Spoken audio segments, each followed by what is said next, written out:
السلام عليكم ورحمة الله وبركاته. منوريني ومشرفيني في قناة ترند جديد. كلنا كده سمعنا عن واقعة ابن محمد رمضان.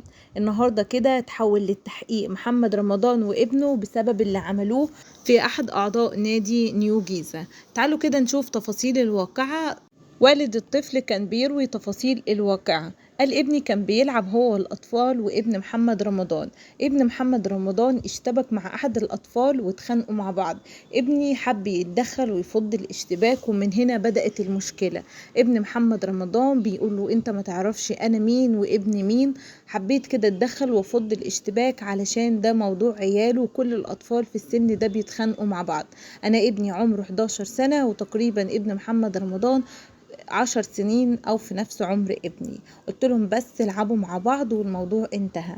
اتضح لي ان ابن محمد رمضان اتصل بوالده علشان يجي. كنت مفكر ان الموضوع انتهى على كده ودي خناقة اطفال وخلاص. سبت الاطفال بيلعبوا وقعدت على كرسي وابني دخل الحمام.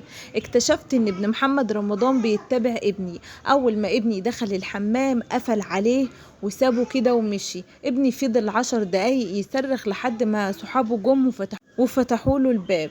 محمد رمضان جه وكان متعصب وبيزعق في الأطفال ومسك ابني ومسك زميله ومسكهم من كتفهم وكان بيقول لابنه مين اللي ضربك. وشوش ابنه في ودنه وراح ابنه متقدم خطوتين وراح رزع ابني بقلم. احد الشهود بتقول انا اول ما سمعت الالم بقول يا ريت ما يكونش الالم ده جه في حد من شدة الضربة وشدة صوت الالم. ابني منهار ومش عارف اعمل له ايه. انا بعلمه يبقى راجل وبربيه يبقى راجل.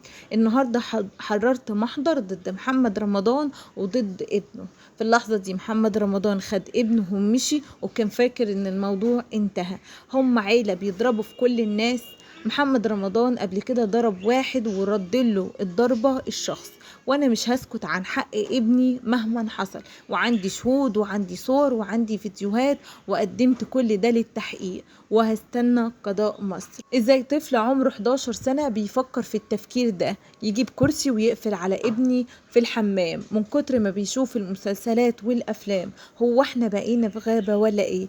هنا نقول سوء تربية ولا سوء تفكير ولا كل واحد بيخرج على حسب البيئة اللي فيها. اتمنى لكم كده ان يكون قلت لكم كل تفاصيل الواقعة.